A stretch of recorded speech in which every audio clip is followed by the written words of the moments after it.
Hey everyone, Jim here. Hope you and yours are doing well. Today, for the first time ever, we are releasing 2 episodes at once as we investigate how one of the world's great unsolved mysteries, the Somerton Man, has finally been solved. In this first part, we will replay our original episode on the case, which discusses all the strange circumstances involved and looks forward to how the mystery could be solved. In part 2, we reveal the identity of the Somerton Man, how the mystery was solved, and everything we know about him and his life. If you are not familiar with the story or would like a refresher, this episode is a great place to start. If you are familiar or have listened to our original episode recently, please feel free to skip right to part number 2.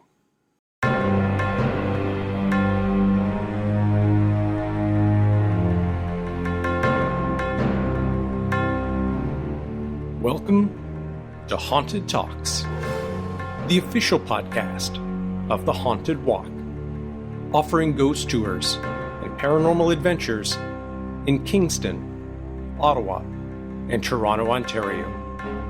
My name is Jim Dean. I am the creative director, and we really appreciate you joining us for today's episode.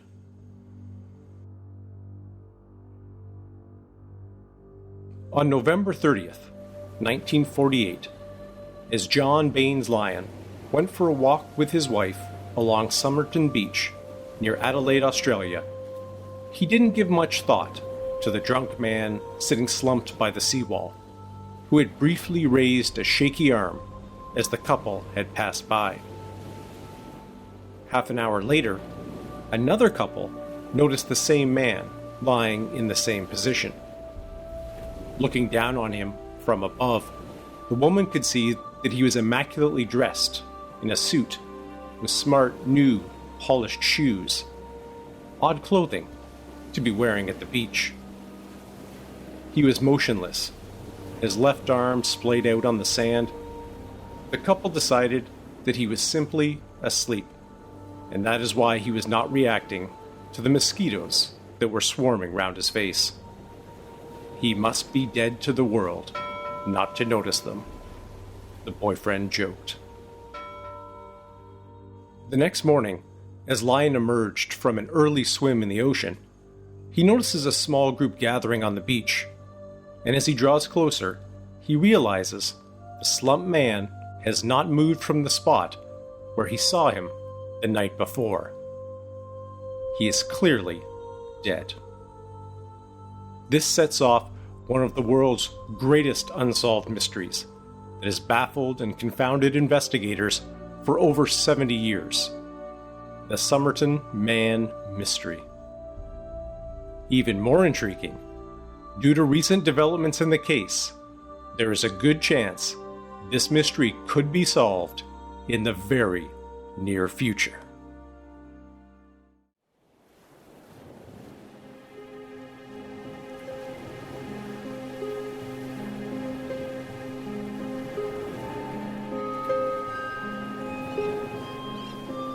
As the police arrived on the scene at Somerton Beach, a number of observations were made about the deceased.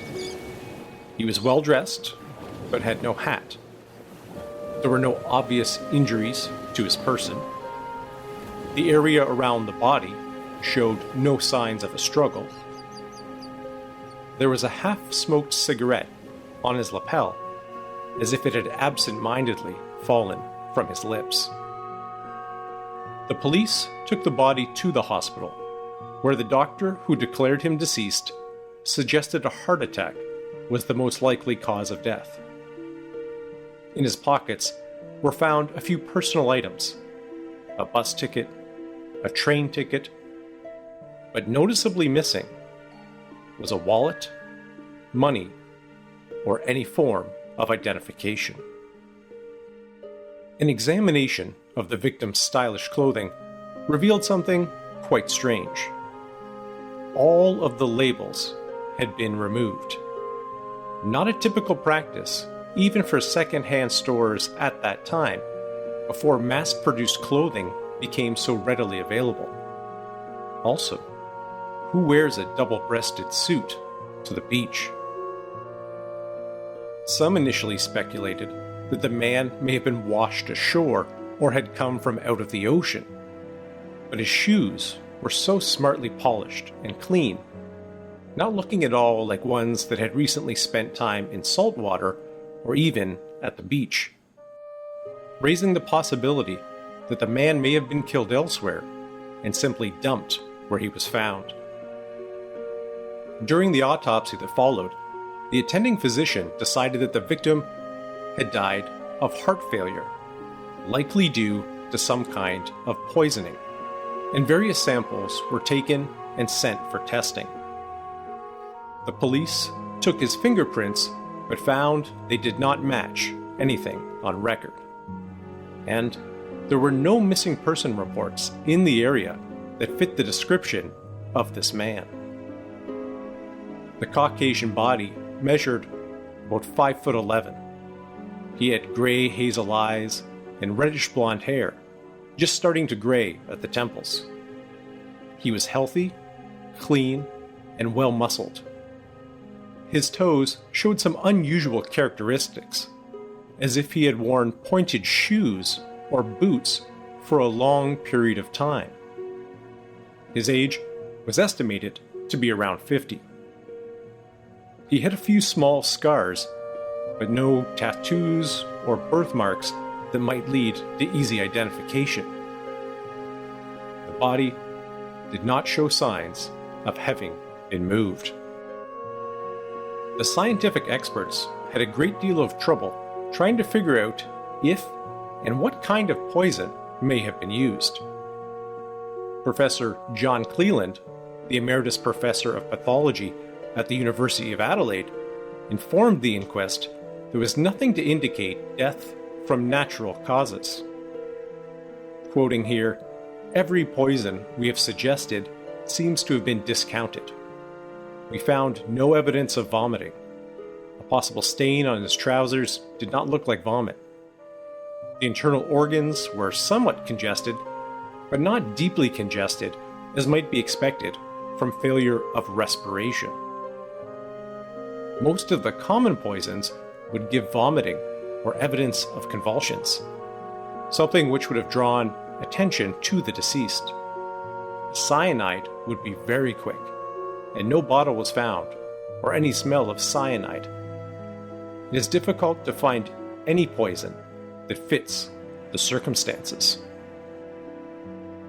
Still no closer to an ID, the police began to reach out to nearby hotels and railway stations looking for unclaimed luggage. They got a hit when a brown leather suitcase turned up at Adelaide's Central train station. It had been checked in on the morning of November 30th, the last day the mystery man was seen alive. The items inside were also somewhat unusual. There was a laundry bag full of clothing, slippers, a shaving kit, a screwdriver, a cut-down table knife, a stenciling brush, a pair of scissors, a sewing kit containing orange barber's waxed thread, 2 ties, 3 pencils, 6 handkerchiefs, a button, shoe polish, a cigarette lighter, 2 airmail stickers, 1 eraser, 8 large envelopes, 1 small, and toothbrush and paste. In quantity, it was certainly enough for a few nights, maybe even a week. But surprisingly, there were 2 ties, but no shirts. The item which most interested the police was the orange waxed barber thread, as it was not sold in Australia. Identical thread had been used to repair the pocket of the Somerton man's coat. Waxed thread is not usually used to mend clothes.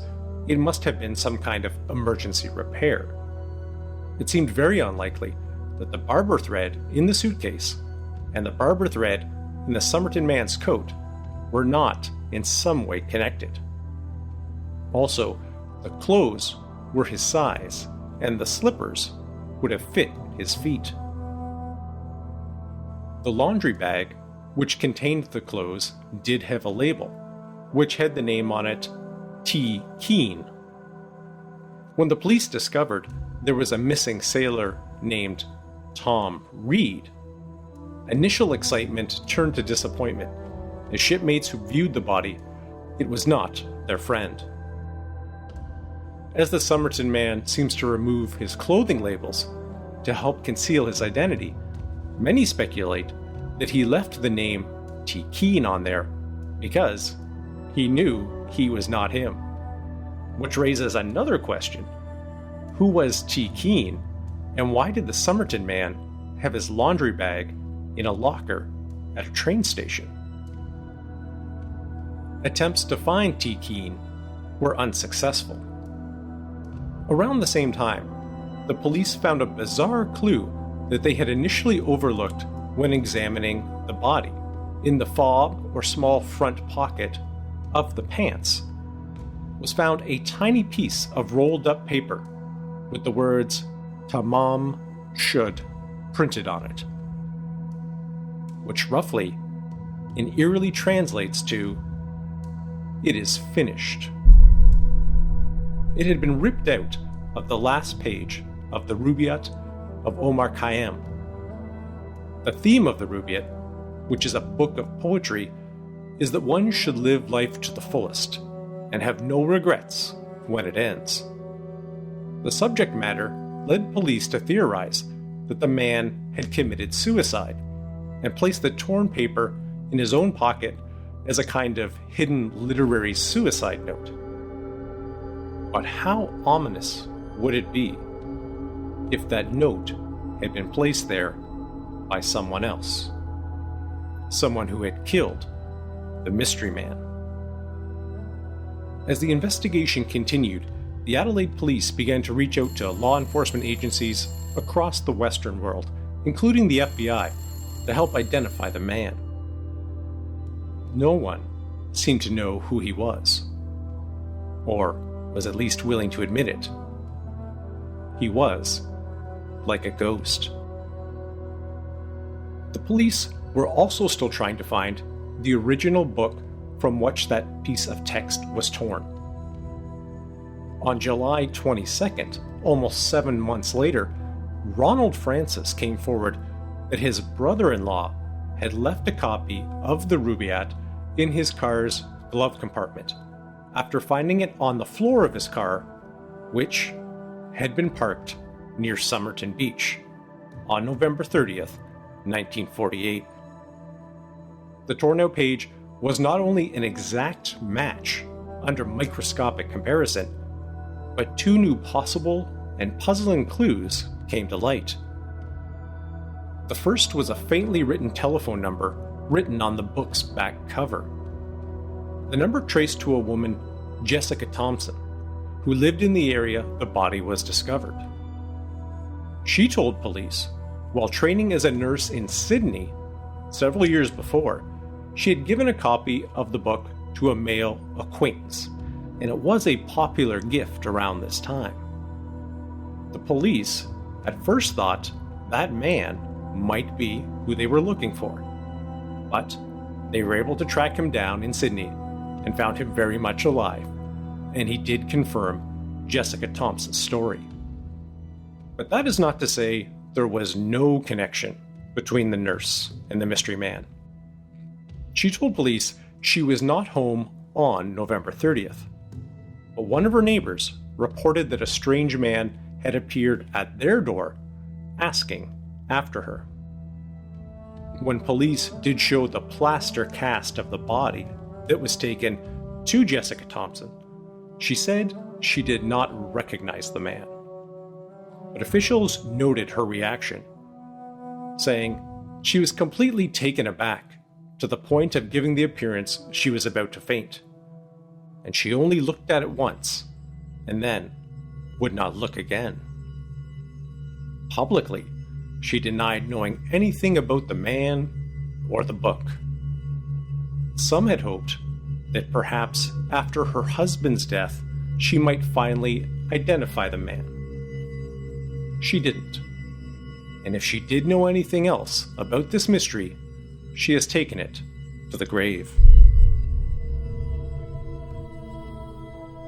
60 Minutes Australia did an episode on the case in 2013 in which Kate Thompson, the daughter of Jessica Thompson, said that her mother had told her she had lied to the police. Jessica did know the identity of the Somerton man, and that his identity was also known to higher levels than the police. If that is true and accurate, what would compel her to remain silent in the eye of the storm of one of the world's great mysteries for almost 60 years? What kind of secret is worth protecting that long?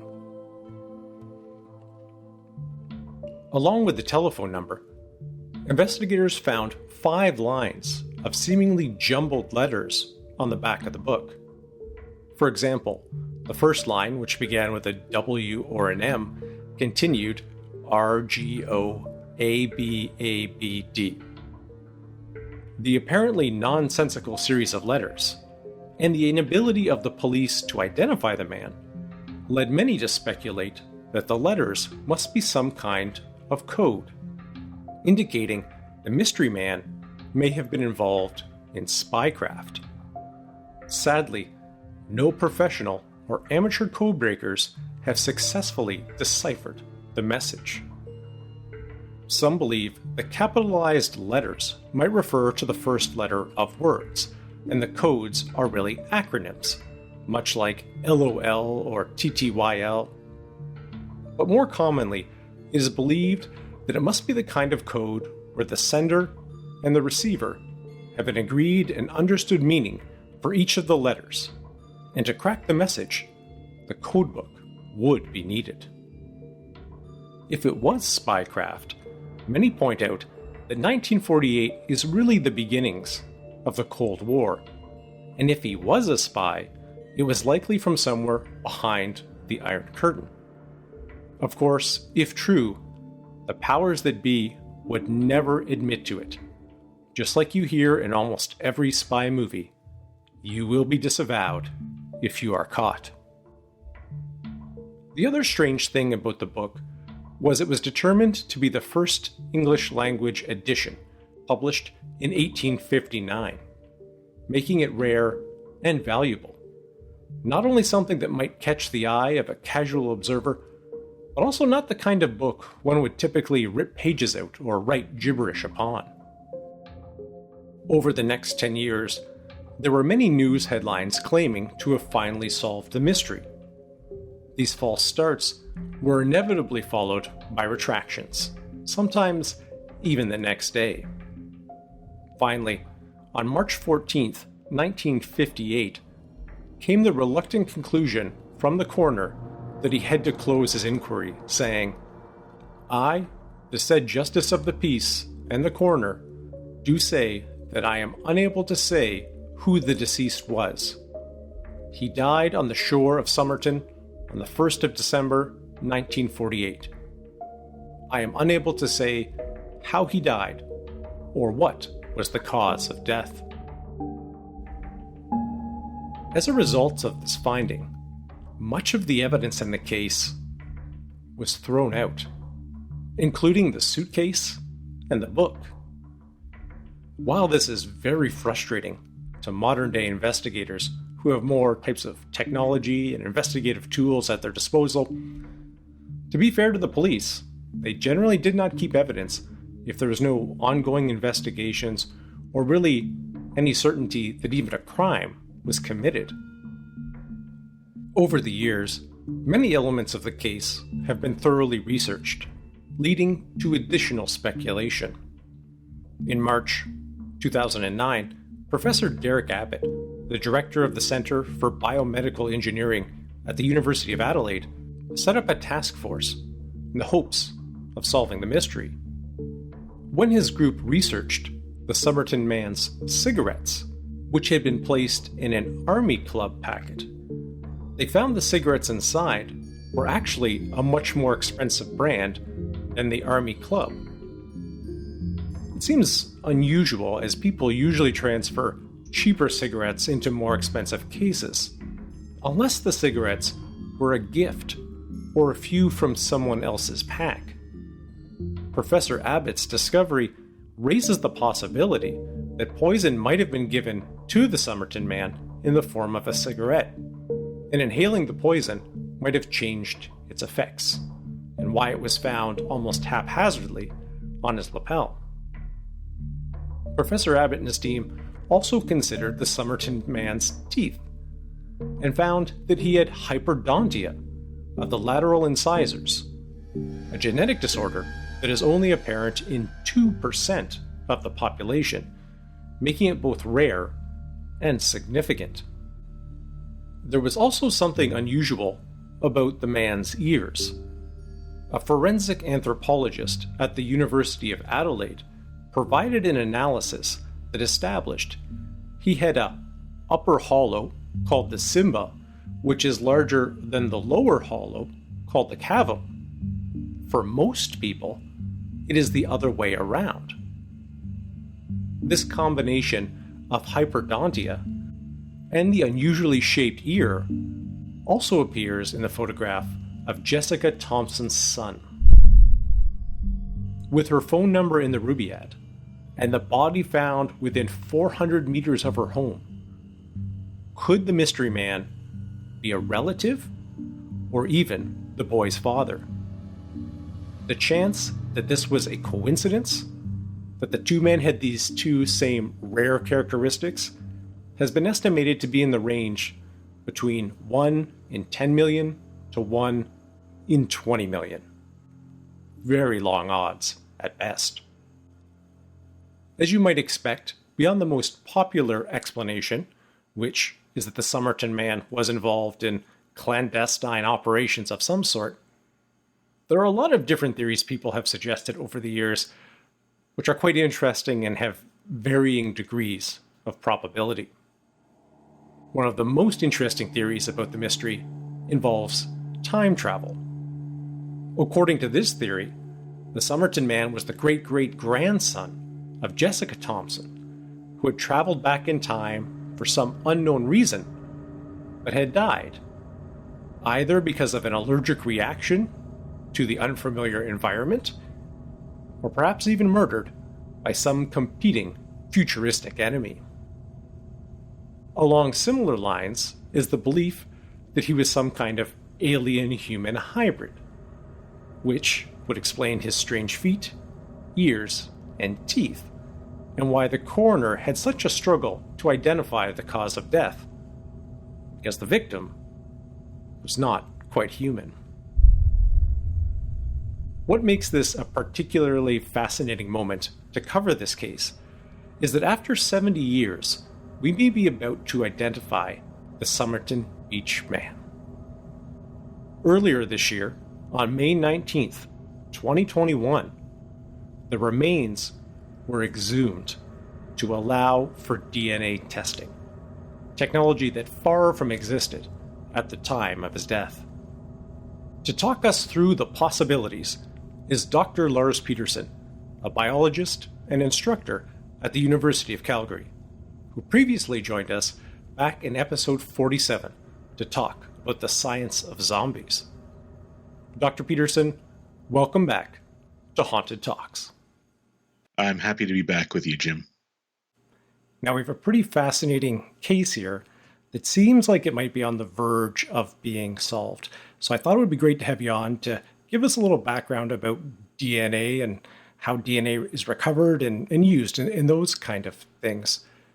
But maybe where to start would be, I think many of us are familiar from crime TV shows and things of that nature about how living people may leave DNA around to be discovered.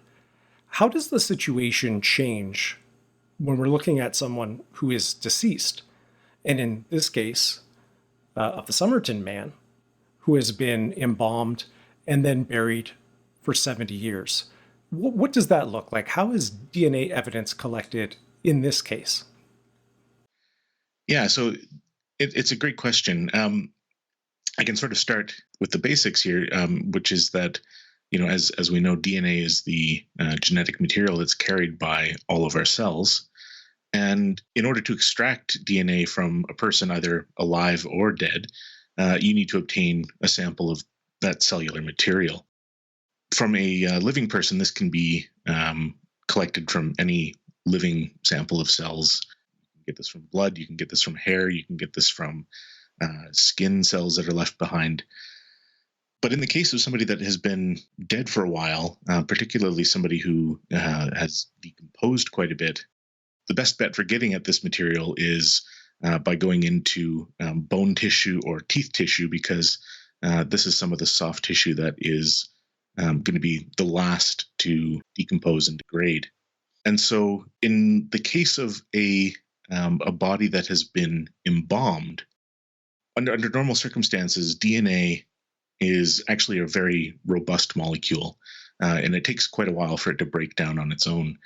There is even some evidence that suggests that small fragments of DNA can still be read from well-preserved tissues up to about 1 million years old.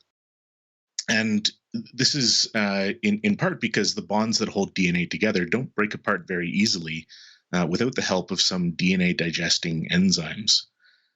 So in tissues that are subject to decomposition, bacteria can provide some of these enzymes to break down various molecules in the tissue in order to make energy for themselves. But given a choice, they're going to choose some of these easier molecules to attack, like proteins and fats. The complication, though, that arises when you embalm a body is that formaldehyde that's used in the embalming fluid works to preserve the body by breaking down all of the proteins in the body that might otherwise speed up decomposition. So when you break down all those proteins, the bacteria that are going to come in later are going to have fewer options for food and are going to instead resort to eating up the genetic material. And so embalming, even though it is a technique used to preserve the tissue a little bit, actually in the long run speeds up the degradation of that DNA.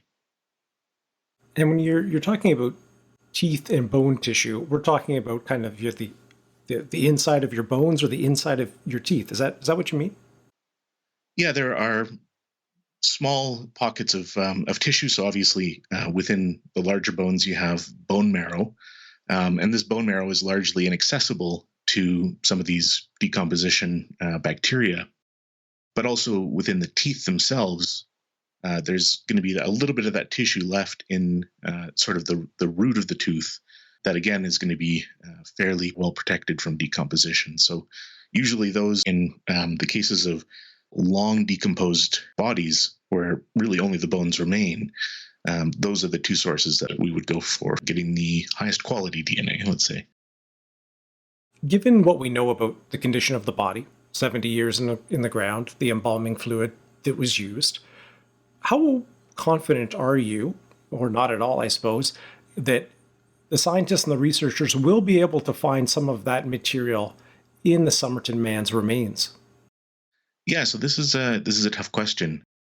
The trickiest part of this whole process is going to be finding that good quality, uncontaminated DNA that we'll be able to use for that kind of analysis. So, in order to do this kind of analysis, you need to be able to build a DNA library that contains some copy of the entire genome of an individual in order to do the type of genetic profiling that we might need to do. And so in the case where the DNA degradation is severe, it may not be very possible, but at the very least, probably assembling that library could take in the order of months to do. So I think that there's probably a good chance that they'll be able to get some DNA out of this, but it's hard to say. It's hard to know what they're working with. Let's be optimistic for the sake of solving a mystery. And they do find this genetic material that they're able to use, as you say, to kind of sequence the genome or start making comparisons. What information will investigators actually get? Is it the DNA can point to a direct person and they will just know immediately, aha, well, this is clearly so and so? Or does it provide more of a rough guide or familial connections to the individual rather than pointing a specific finger? Yeah, this is another great question. So the way that modern DNA profiling is done is by analyzing a complement of elements that exist in our chromosomes that are called short tandem repeats, or STRs. These STRs are repeated sequences that exist in different lengths that are scattered throughout our genome and give rise to essentially a unique DNA fingerprint for every individual. I can give you a simple example. You can imagine that your mother has a pair of chromosomes, and one has on it an STR of, let's say, length 1, and the other chromosome has one of length 2, and she inherited both of these from her parents. Likewise, your father is going to have inherited some STRs, maybe we'll say length 3 and 4. So you might then get STR of length 1 from your mom and of length 3 from your dad. Your brother might get 1 and 4, and your sister might get 2 and 4. So it's pretty random, but it's sort of this combination of whatever is available in the chromosomes in your mom and what's available in the chromosomes in your dad. Now, the reality is that we have about 500,000 of these STRs in our genome. So the forensic DNA analysis, even though it only tests maybe a few dozen of these, can actually pinpoint pretty accurately a fingerprint for an individual. And the probability of two people having the exact same fingerprint of these short tandem repeats is next to zero, with the exception of identical twins. So despite the high numbers of these repeat elements that make you sort of the individual, unique individual that you are, you're always going to have 50% of these in common with each of your parents, as well as with each of your siblings and any of your offspring. And then each generation away from that, you'll see that cut in half. And the further away you get, the more sort of tenuous the link becomes between family members. In a way, this is kind of how these DNA ancestry kits work. They use some statistical methodologies to determine the likelihood that your ancestors originated from particular regions of the world based on those sort of fractional similarities that you have in your chromosomes to others that live in those regions. It's interesting you brought up ancestry as kind of in these DNA testing programs that now exist. Are scientists then actively using those to, once they have this information, they'll then take them out to places like that? Do you need a repository of this information? Or as you said, is it more easily distinguishable than having to search for a needle in a haystack kind of thing? Yeah, I think these ancestry databases are definitely one source that the forensic scientists could go to. There are a huge number of these publicly accessible databases that have individual sequences as well. So the forensic scientists should be able to access those kind of things pretty easily in order to place sort of the region that this individual is originating from. I guess the tricky thing here is, if you think about a fingerprint that has been lifted from a crime scene, that fingerprint is really only useful if you have a match to compare it with. And the same is sort of true with a DNA fingerprint. It leaves a few more clues that you might be able to follow to narrow the search a little bit. But ideally, you'd want to have DNA samples from suspected familial connections to compare against in order to see whether or not there are any direct links. Very interesting. You mentioned earlier you thought it would take a few months for them to kind of do that initial probing to see if they had the right material. As you look at it from more of an overhead, what is your estimate as to how long the process might take then? Are we ready and primed for an announcement any day here? Or does that second part of the process, the kind of the researching, the matching, take even longer? What do you kind of see as far as a timeline or potential timeline is concerned? I mean, it's all going to come down to the amount of time that it takes for the forensic scientists to extract good quality DNA that they can build these DNA libraries from. The actual techniques that are used to perform these analyses can be done and completed in a matter of days. The technologies that we have for sequencing, the technologies that we have for doing these kind of routine profiling of DNA can be done in hours to days, and then there's some bioinformatics that'll have to be applied in order to take those sequences and align them and compare them against databases. But I think that the major roadblock is going to be getting that high quality DNA in order to perform those analyses. I gather that the body was exhumed sometime toward the middle of May. So now it's September, and I'm frankly a little bit surprised that we haven't seen any sort of announcement. It could be that they're waiting to actually publish the data first. But assuming that the DNA is there and the DNA is good, it should be pretty quick.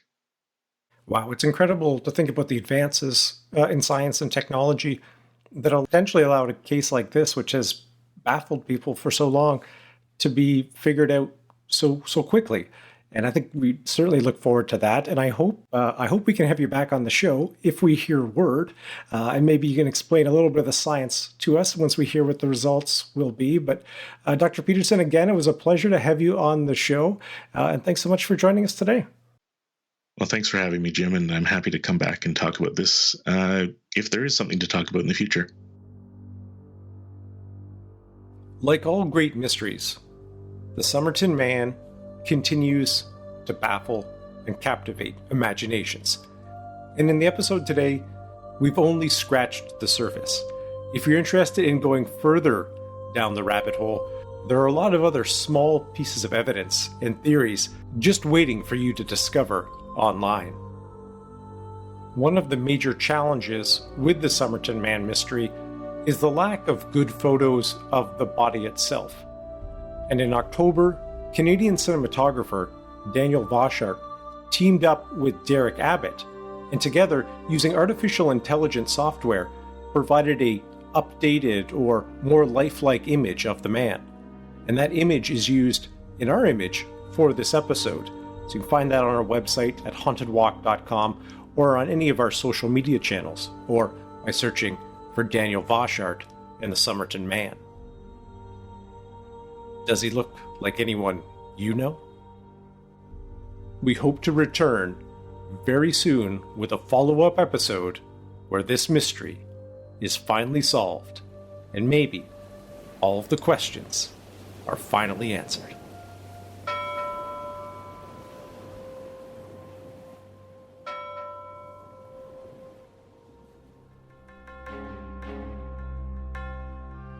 A big thank you to Dr. Lars Petersen for joining us to talk all about DNA. And thank you so much for joining us. For information about our evening of haunted holiday stories taking place in Kingston, Ottawa, and Toronto on Saturday, December 17th, please visit our website, hauntedwalk.com. There, you can also find the link to our online gift shop where you can find our haunted holiday cards. Be sure to follow us on Facebook, Instagram, TikTok, and Twitter, all at Haunted Walk. And if you have a moment or two, we would greatly appreciate a 5-star review wherever you listen to us. As always, a special thanks to our Haunted Talks team, including Michelle Dennis, our outstanding audio editor. Until we meet again, sweet dreams.